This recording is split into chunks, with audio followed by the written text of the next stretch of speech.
নিজেদের মাঠ সান্তিয়াগো বার্নাব্যুতে খুব কষ্ট করেই প্রথম ম্যাচ জয় পেল রিয়াল মাদ্রিদ। লা লিগার এই মৌসুমে তারা খেলতে নেমেছিল ওসাসুনার বিপক্ষে। প্রথম ম্যাচ এরকমটা হতেই পারে, এটা মেনে নেওয়ার বিষয়, এছাড়া কোনো উপায় নাই। কারণ প্রথম থেকেই অ্যাটাকিং মুডে ছিল রিয়াল মাদ্রিদ। তারা কিন্তু প্রথম থেকেই খুব ভালো করেছে এবং কিলিয়ান এমবাপ্পে অসাধারণ পারফরমেন্স করেছে আজকের ম্যাচে। তিনি 9 রেটিং পয়েন্ট নিয়ে পেনাল্টিতে একটি গোল করেছে এবং সেই গোলের সুবাদেই জয় পেয়েছে তারা। এছাড়া হুইজেসেন ক্যারিয়াসের অসাধারণ পারফরমেন্স ছিল, আউটস্ট্যান্ডিং পারফরমেন্স ছিল আজকের ম্যাচে। ওসাসুনা কিন্তু একটি ভালো টিম, তারা গতবার লা লিগায় 8 নম্বর হয়েছিল এবং মাত্র 8 পয়েন্টের কারণে তারা চ্যাম্পিয়ন লিগে খেলার সুযোগ পায়নি। সেই ওসাসুনাই কিন্তু আজকে রুখে দিয়েছে রিয়াল মাদ্রিদকে। এমবাপের পেনাল্টিটা মিস হলে এবং এমবাপে পেনাল্টিতে গোল না করতে পারলে গোল শূন্য ড্র হতে পারতো আজকের ম্যাচ।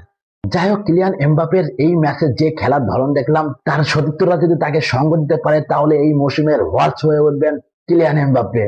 রিয়াল মাদ্রিদ গত সিজনে লা লিগা জিততে পারেনি, তারা 2 নম্বরে ছিল এবং তাদের প্রতিদ্বন্দ্বী সেরা প্রতিদ্বন্দ্বী বার্সেলোনা থেকে মাত্র 4 পয়েন্ট দূরে। এবার তারা হারহমেশাই চেষ্টা করবে লা লিগা চ্যাম্পিয়ন হওয়ার জন্য।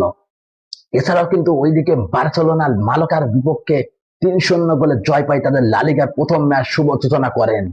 এবং বার্সেলোনা তাদের 2 উঠতে থাকা প্লেয়ার রাফিনা এবং লামিন ইয়ামাল অসাধারণ খেলেছে তাদের লা লিগার প্রথম ম্যাচে।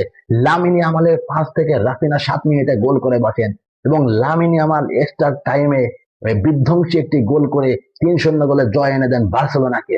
রিয়াল মাদ্রিদের এমবাপে প্রথম ম্যাচটি যেভাবে রাঙিয়ে রাখলো, আমরা আশা করছি যে খুব একটি ভালো সিজন উপহার দেবে রিয়ালকে। সেটাই ফুটবল প্রেমীরা মনে করে এবং রিয়াল সাপোর্টাররা মনে করে।